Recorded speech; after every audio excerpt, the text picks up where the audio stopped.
દરબારગઢમાં જ્યારે માંગડાવાળો જાગે છે, દરબારગઢ સાવ સુમસાન લાગે છે અને એ સુમસાન દરબારગઢમાં માંગડાવાળો બધાને પૂછે છે, રહેતા રહેતા ભાડ મળી કે મામા તો ગાય માતાની રક્ષા કાજે ધીંગાણું ખેલવા ગયા, પણ હાય હાય હાય ફાટ છે મને.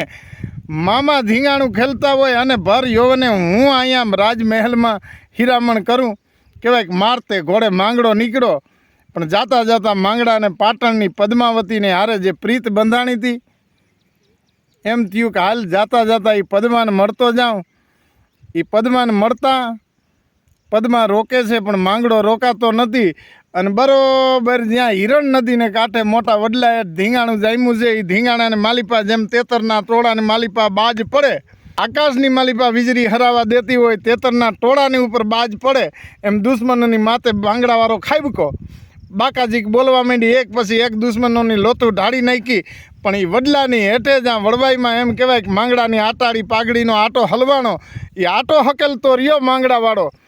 અનબાયલે એમ કહેવાય ભાલું ઝીકી અને માંગડાને પાડ્યો, પણ એ પડતા પડતા માંગડાવાળા એમ કહેવાય કે બકાક જમ કરતી બરસીનો ઘા કર્યો.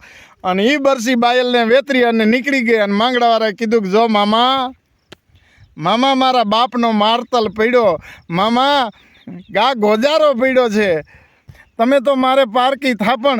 અને તેથી માંગડાવાળા એમ કહેવાય કે એ પદ્માની પ્રીતને યાદ કરી એ હિરણ નદીને કાંઠે એ વડલા હેઠે એમ કહેવાય કે માંગડાવાળો તેદી એના મામાને એમ કહેતો હતો કે મામા મારી પદ્માને જાજા કરીને કહેજો જુહાર. પણ કેવા જુહાર ખબર? પણ પદ્મા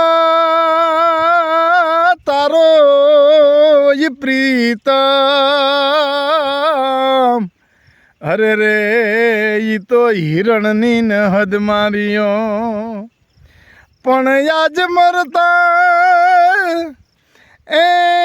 મરતા માંગડો ઈ બોલિયો, અરે રે મારી પદ્માને જાજા ઈ કેજો ને જુહાર.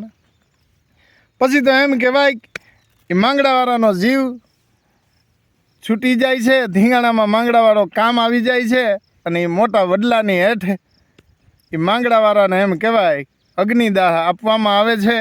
આ બાજુ પાટણના પાદરની માલિપા પદ્માવતી માંગડાની રાહ જોઈને ઊભી છે. કારણ કે માંગડો એને કોલ દઈને ગયો હતો કે પદ્મા જીવતો હોય તો જાજી સોપાટું મેળી ઉપર માઢ ઉપર માણસું, પણ જો કદાચ ધીંગાણામાં કામ આવી જાઉં ને તો હરગા પરની હેરીએ ઉપજું મળશું. અને તેથી એમ કહેવાય કે પાટણના પાદરની માલિપા એ માંગડાવાળાની રાહ જોતી પદ્મા ઊભી છે.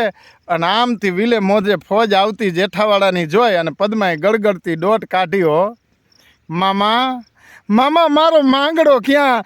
મામા મારો માંગડો પાઘડિયું પચાય અને એમાં યાટાડી એકે નહીં, પણ યા નહીં ઘોડો ને નહીં અજવાર, હું તો ક્યાંય ના ભાડું મારો માંગડો પાઘડિયું પચા એમાં આટાડી એકે નહીં, પણ એ ઘોડો નથી હંસવાર, મારો માંગડો ક્યાંય નથી ભાડતો. અને કહેવાય એ વિલે મોઢે આવેલી ફોજ જેઠાવાળાની પદ્માને આશ્વાસન આપે. અને ત્યારે પદ્મા એ રુદન કરતાં એ જેઠાવાળાને વિનવે છે. પણ કેવી વિનવણી કરે? જોતા અમે જેની વાટડી, અરે રે ઈ તો માનવીઓ એ પાછા ના વડા. પણ મારા હયાના કટકા 1000 થયા, અરે રે મારે દલડે એ લાગી છે આગ. અને એ પદ્માવતી એમ કહેવાય કે પછી તો નથી દી જોતી, નથી રાત જોતી, નથી ટાઢ જોતી, નથી તડકો જોતી. અને પદ્માવતી એમ કહેવાય કે વનવન રજડે છે.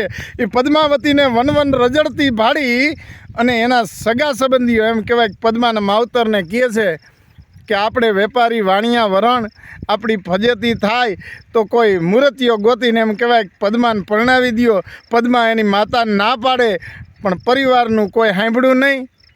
અને એક મૂર્તિઓ ગોતીને કહેવાય છે કે પદ્માને ઘડિયા લગ્ન લેવાના અને સંજોગો વસાત એ જાન કહેવાય કે હિરણ નદીના કાંઠડામાંથી નીકળી અને એ જ વડલા હેઠે જ્યાં માંગડાને અગ્નિદાહ દેવામાં આવ્યો હતો અને એ જાનમાં વડાવિયા તરીકે માંગડાનો કાકો અરસીવાળો એમ કહેવાય કે એ વડાવીઓ થઈ અને જાતા હતા. એ અરસીવાળો વડલાની હેઠે જ્યારે એમ કહેવાય ટીમણ કરવા બેઠા અને ઉપરથી કહેવાય છે લોહીના ટીપાઓ ધરતીને ગદગદાવી નાખે એવા ધગધગતા લોહીના ટીપા પડ્યા છે.